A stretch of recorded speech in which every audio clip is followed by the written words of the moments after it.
Well, Nicky, disappointment. I think you've seen the best and the worst of Kettering in 2 games. It's a disappointing result. Your views on the game against Lynn? I'm disappointed with the first half. We've ended up. They were well on top. They got a big gash up front. It was handful. I don't think we dealt with him all game. So we changed the shape after about half hour, and it seemed to sort of stem the tide a little bit and give us a foothold in the game, because we kind of went man for man, matched them up system wise, and I was pleased to get in at 0-0. I don't think we're really good enough in possession.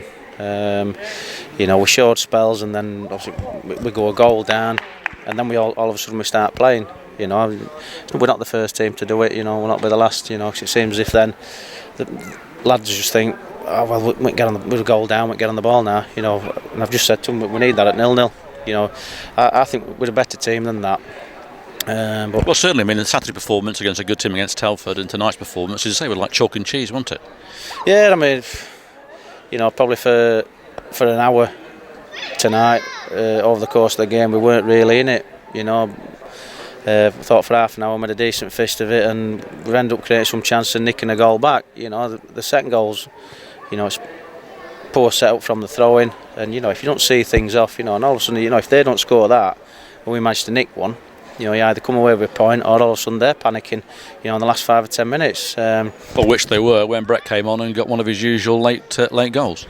Yeah, we had to try something, and I thought, well, it's worked for them to, get it up to gash early. So I thought, well, Brett can do similar for us, and get runners off him, And do you think that you found out something about some of your new players tonight? Yeah, I think obviously, from Saturday you couldn't really change it from Saturday. I've been very harsh on anybody if they didn't start the game tonight.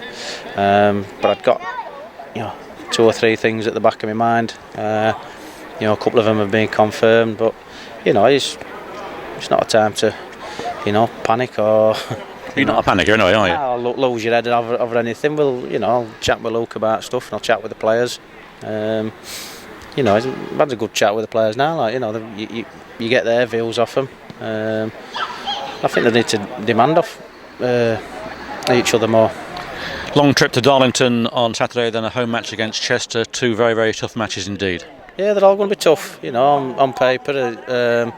Sometimes you might not have expected it to be as tough as it was tonight, but I certainly told the players it would be. There's a decent outfit, Lynn, and they showed that they were better than us on the night.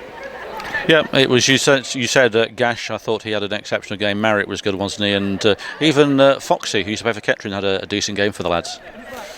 Yeah, I don't think we dealt with Gash, and it was pretty. Not basic football, because it's good because they got good quality into him. But then obviously he either won his flick-ons or he got hold of it, and he brought other people into play, and it gave him a real good front to the team. You got Marriott buzzing around off him.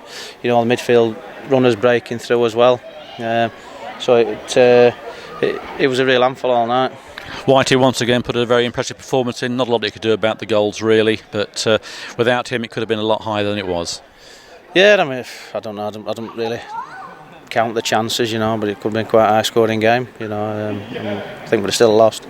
But it's been good. It's been good, Whitey.